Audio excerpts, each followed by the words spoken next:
Good evening and welcome to Issues. We're so very happy to have you this evening, and our program is really going to be very interesting. In fact, it's not even going to be an interview. We're just going to have a plain old discussion. The three of us that are here basically in the same field in terms of humanities, so we're going to be looking at some of the social issues, and we're going to solve all the problems of the world. So parents and aunts and uncles that's watching, we're going to solve whatever social problems you're having with your children. Well, let's find out who our guests are this evening. We'll start with this lovely young lady over there in the glasses. I'm Judith Bartley. My name is Trott. Very, very good. Now, my first question to you is going to be based on television, and I'm sure that just about every child watches TV. There's some folks out there whose children may have one or even two televisions in their room. So what effect, if any, does television have on young children? Yes. In answering this question, we have to look at what studies have shown us about what happens when children watch the media. In my own research, I've discovered that some studies state that it has absolutely no impact on children's behaviors. And in some studies, it says it has a lot of impact. And in some studies, it states that boys are more impacted to be violent as a result of what's happening in the media. However, I recently reviewed a 10-year study on the impact of the media on children, and found that, especially around the year 1990, at that particular time, now bear in mind I'm talking about 1990, at that particular time, children were being adversely affected to the extent that there was an increase in violence and aggression, an increase in premature sexual activity, an increase in adolescent drug use, and an increase in other high-risk behaviors. And the lesson taken from that is that today, 2013, media has become even more sophisticated. Students and children are exposed to even more when it comes to what's happening in the kinds of activities that they should not be exposed to and should not be exposed to prematurely. And subsequently, we have to be looking at what kinds of things are being fed into the minds of our children, because what goes in is going to come out. And we have to be very, very careful, especially in this day and age, given the concerns we have in our community. I've just highlighted them based on the outcome of that 10-year study that was done in 1990. It's got to be worse today. Tresca, let me ask you, Yes. we've heard what Judy says in terms of the impact of television. Do you think that watching television may be playing a role in some of the violence we see in Bermuda today? Is that possible? I believe it's possible as well, keeping in mind that, as Dr. Bartley said, our children today have immediate access to the internet via cell phones, via, as you mentioned, the televisions in their room, the computers, and they're unsupervised. And, sometimes parents feel it's okay for a young child to have a smartphone. Smartphones come with internet. Are they putting parental controls on those phones? Are they putting parental controls on the TVs in the homes, the computers in the homes? Because as we can see, they start accessing information. They're curious, they're children. So not only are they witnessing violent images, they're also witnessing sexually explicit images that they're not cognitively equipped to handle the content. I like what you said, not cognitively equipped. So sometimes young people are watching some things that really it's difficult for them to understand or even comprehend what's taking place, but it's shown in their actions. Yeah, absolutely. And it's curious, and it creates this level of children are curious, period. So through curiosity comes exploration. And so now, as Dr. Bartley said, you're seeing premature behaviors that should not be happening. And you're seeing it earlier and earlier and earlier. And in your experience, about what age would you see some of these things being manifested? Well, it's not about so much of the age. It gets down to exactly what they're doing. So, for example, at 4 years old, developmentally, is that natural curiosity about, my body and your body, so to speak. So if, for instance, that rears itself, that is within the norm of curiosity, wanting to know what you have, wanting to know what I have. And then that behavior is verbally corrected, your body is private, so on and so forth. Now, when it gets to the point of I'm trying to touch you or I'm trying to do things that are beyond what's appropriate for a 4-year-old, like I said, touching or doing anything beyond touching, then it comes down to, okay, what is it that you're witnessing? What is it that you're experiencing? So it becomes a lot more deeper at that point.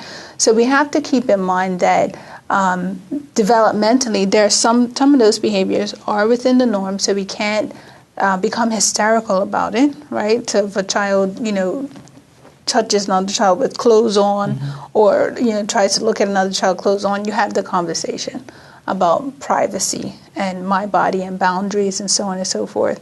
As I said, if it continues to happen or the behaviors become more, like I said, they go beyond to the next level. I'm trying to put my hands down your pants, things of that nature, then it becomes cause for concern. Yeah. In terms of this television watching now, is television a bad thing? Maybe we should say, should we ban our kids from watching TV? No internet, no phones that can access the internet. That's an interesting question, because there are several schools of thought. But one school of thought that's emerging now is children should not be exposed to television before they're 2 years of age. We should be keeping children away from television, because even the so-called even the so-called educational even the so-called educational programs may not be effective because the pictures are flicking very fast, and I believe I read somewhere that there may be some connection there with ADHD because of the rapidity of the pictures coming across the screen. There's a lot for the child to have to concentrate on, and so it's very, very concerning. And I've even read of Hollywood stars who will not have televisions in their homes because they are aware of the impact that television has on children and how difficult it is to monitor that. On the flip side of it, though, you have television shows and programming that's extremely educational and extremely helpful. And, everything needs to be in moderation, and it needs to be monitored, as I mentioned before. So, for example, as I was growing up, and I very clearly remember, I was only allowed to watch TV 1 hour per night. 1 hour, and my TV shows were monitored, and my mother would take the cord. Yeah. So... and again, like I said, these days, there are parental controls that can be put on the TV. The TV doesn't have to be in the bedroom. The computer should be in a common area. Computer time should be monitored as well. Children should not be spending hours on end surfing the net, playing video games. It's mindless. So, I wouldn't say that TV has to be banned or removed completely, but it needs to be monitored and it needs to be allowed in moderation. Now, is there a general rule of X amount of minutes or X amount of hours one should watch TV, or does it depend on the maturity of the child? I would say, although people do talk about the amount of time, I would think that you have to, it's exactly what Tresca was saying, you have to look back at what is the child looking at. A child might be doing some research and need to look at some National Geographic movies for several hours. Whereas if he's watching something that is not necessarily helping him in any kind of a way, and he's at it for hours and hours, then you've got a real problem on your hands. So I would say it would be the quality of the content. I'm talking about the older child, but definitely when we look at children who are watching television, it's a mindless activity. And your brain cells are just not operating efficiently. You're just staring at something, and it's impacting. What you're seeing is going inside your head. And again, I come back to that statement. What you feed in has to come out in some way. So we have to look very carefully at what our children are watching. And maybe, sometimes we do have to look at duration, because we don't want children absorbing their times to the exclusion of engaging in outdoor type activities or other activities that enable them to be socially interacting with others and developing those skills. And that can be a real problem. So from what I'm hearing you say, then television watching, spending extra amount of time on the internet can handicap one's social skills. Yes. Oh, absolutely. I've spoken. We had a young child, who is an avid reader, comprehension skills just impressive. This little girl is incredibly creative, and I say to her mother, I'm like, "What are you doing?"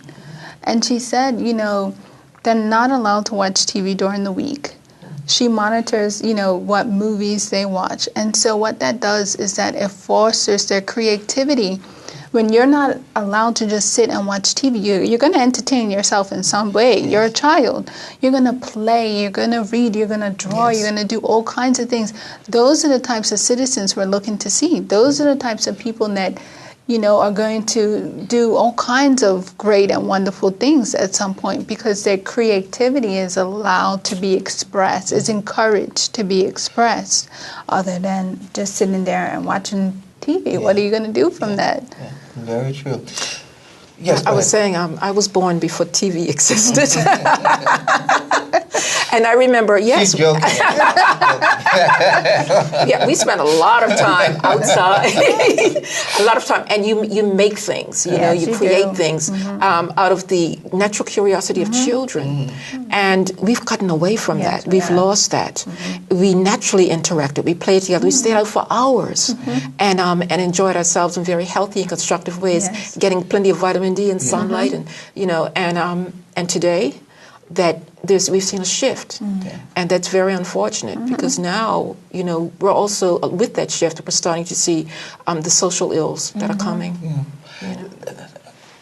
The impact that TV may have on the gang violence that we're seeing, is it legitimate really to say, some of the gang violence we're having in Bermuda is probably because some of these young people spend too much time watching violent TV, watching violent video? Is that reasonable to say, or is that far-fetched? I think you can say as a portion, but if a child is engaged in gang violence, or if a child has joined a gang, there's something wrong. He's got a need that's not being fulfilled, or needs that haven't been fulfilled. I go right back to the family. It's very important when we become parents, and even before we become parents, to be certain that we know what we're doing, how we're going to do it, so that our children have every opportunity to receive the best nurturing and caring environment. When children sometimes don't feel very nurtured and caring, they will look for it and seek it out. And sometimes that can result in children moving toward gangs where they feel that they belong and that they have a place. Okay. We're going to take a break here, and we're going to come back, and we're going to talk some more about some possible reasons for gang violence. We're going to look at the impact that the home may be having on these young people. So we'll be right back.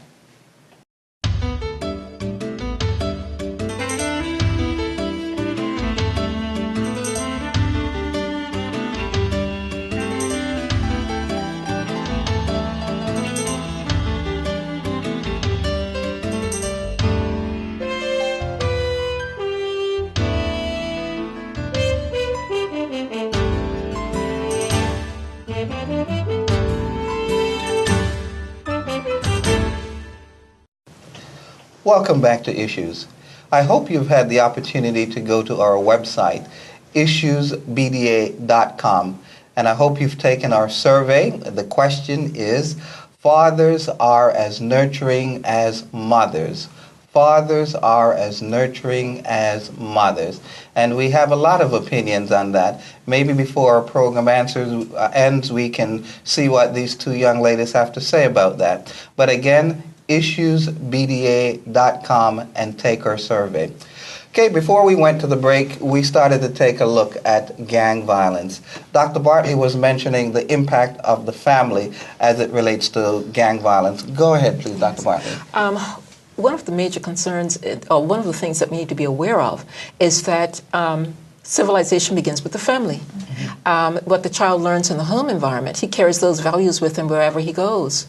If you have a situation for a child within the context of a family where there may be inconsistent responses to discipline, where there may be people who don't communicate effectively, where there are poor problem-solving skills being utilized in the family, where you have maybe a lot of punishing or coercive behavior management, where a child is hit maybe quite a lot, excessively so.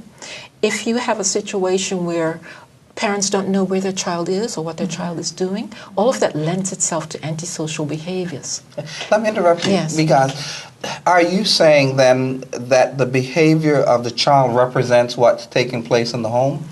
I believe that within the context of the home, the family models for the child. The child does not learn inappropriate behaviors in isolation. Someone has to teach it to him. He has to learn it in some way. And within the context of the family, the parents have the greatest influence on the child's life. There's some parents who might be watching you and listening right now and say, listen, I did not teach my child that type of behavior.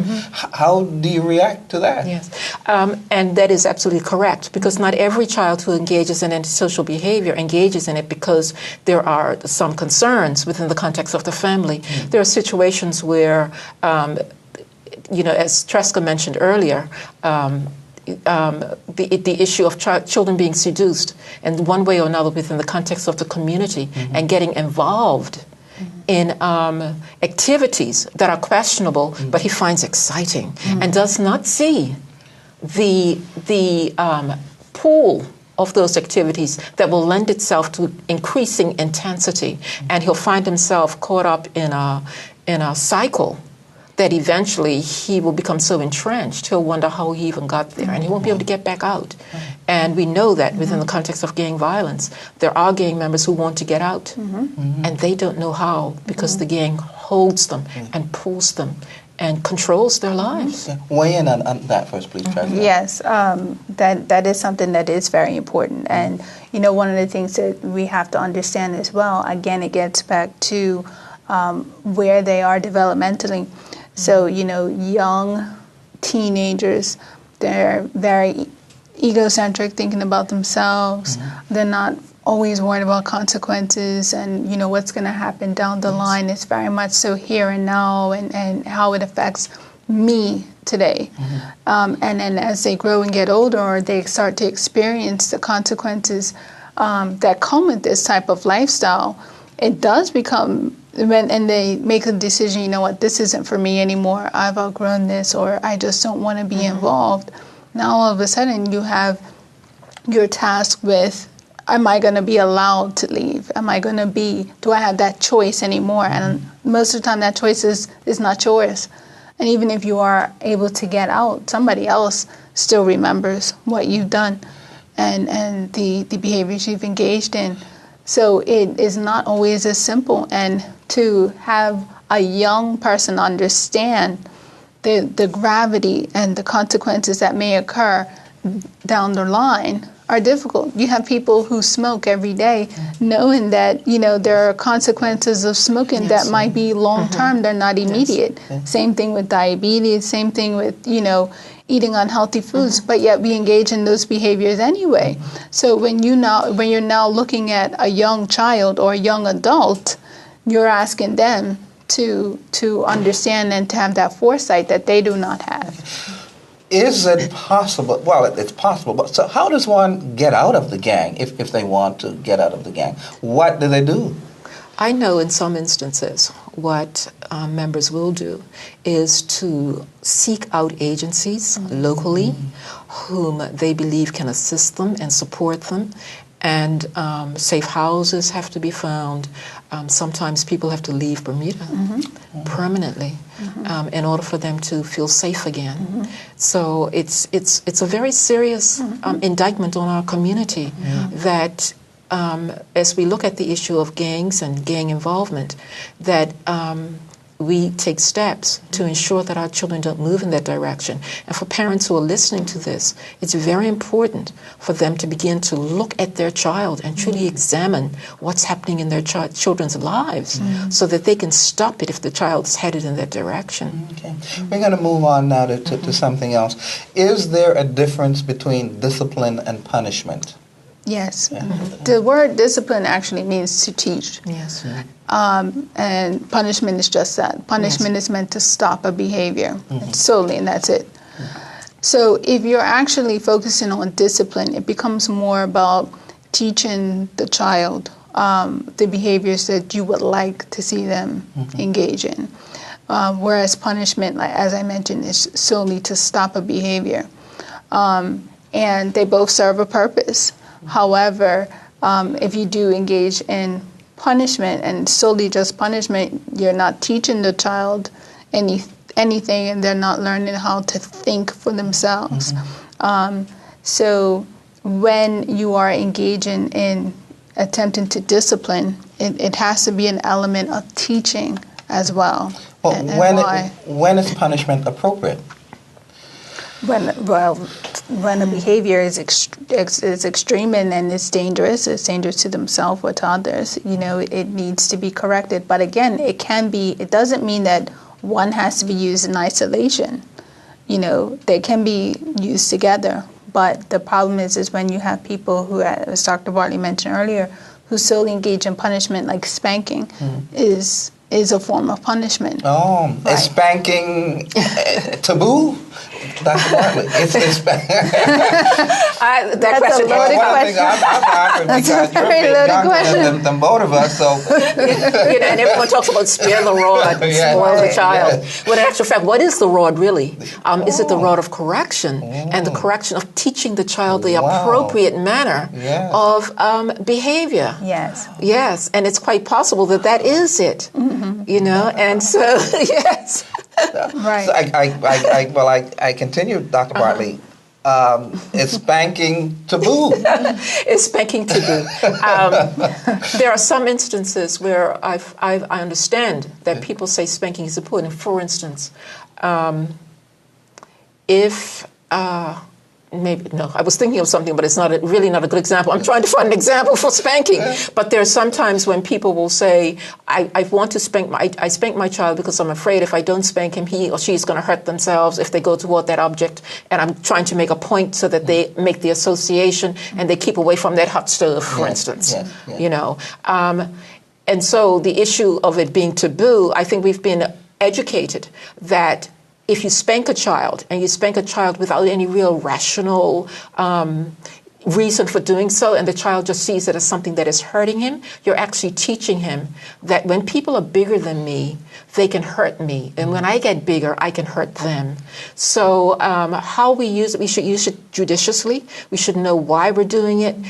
I believe that we should talk to the child even after the event to say, let's talk about this, because spanking you was not a good option. I know people who have spent their entire lives and never been spanked. Yes.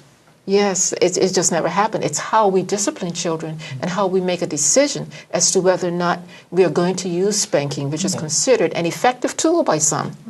And they say that they benefited from it. It's a controversial point. And I think I don't think there's an answer, at this point. Tresca, what would you say? I was hoping to leave it to Bartley. My kids are adults now. Yes. And I can remember my wife and I took a vacation to, I don't remember where we went, the Bahamas. We went to the Bahamas. And our little girl was in the crib. She was, 1 or less than 1, and she kept putting her mouth on the dirty crib, and I kept telling her, don't put your mouth there, and she just kept doing it, and I spanked. In fact, that was the very first time I spanked her, because she just kept putting her mouth on the dirty crib. I don't feel guilty about that. So anyhow, you're a bit younger than either of us, so what are your thoughts on spanking? Were you spanked? Let me ask that. Okay, I can answer that. Yes, I was spanked. Okay. Are you emotionally crippled because of that? No, I am not emotionally crippled because of it. Again, however, it was definitely used in conjunction with a lot of talking as well. So, was I spanked? Yes. Do I feel that I've been scarred in some way, emotionally, physically? It's ruined my life in some way? No. However, there's a difference between spanking and abuse. And so, if you ask me, was I abused? No. And I certainly wasn't, smacked with objects and all those types of things. And those types of things make a difference. Yes. So, I think a lot of parents assume that, because we are in the field that we're in, it's like, most antagonistic, I'm going to spank my child. Yes. And we're not here to, with the yes or the no, but it's the how. What are you doing in addition to that? And I explain to parents constantly, listen, when your child comes to school, corporal punishment is not the first form of discipline that the school uses. So as a teacher, your teacher is not going to be using, spanking as the first form of discipline. And that's actually one of the last forms. So I tell parents, your child needs to respond to other ways of correction. So we use timeout. We use, them having to write reflection sheets and things of that nature, reflecting on their behavior. So if you're using that solely as a means of managing your child's behavior, that child's going to have a very hard time once they're in school. Okay. So within the repertoire of disciplining, spanking can be one that is reserved as a last resort. Am I correct? It certainly has been. Okay. It certainly has been. Okay. We have about 1 minute left. Yes. Answer real quickly. We have a lot of mothers now who are young mothers, Yes. almost teenage mothers. Yes. In a sentence or two, Dr. Bartley, then Tresca, what effect does that have on society or can have on society? It depends on the stability of that individual's life. That's right. It's not necessarily the fact that they are young mothers, but it's how have they themselves been trained to be effective mothers, and how stable are their relationships and their interactions, and what kind of supports are in place for that child to rear their child. Thank you. For that mother to rear their child. And I agree. I'm a product. My mom was 19 when she had me. But again, she had the support of my grandmother, my father, but the extended family. So it's just as Dr. Bartley is saying, it all depends on the supports and the guidance that young mother has. So it's not a life sentence. It doesn't mean that you're destitute to fail. It means that, if you have the supports around you, and that's with any age parent, really. If you have the supports around there for you, you can experience success. Yes. Thank you so much. I have totally enjoyed this interview or this conversation that we've had. And please join us again next week for Issues. Don't forget to go to IssuesBDA, issuesbda.com and take the survey. Thank you so much, and we will see you next week.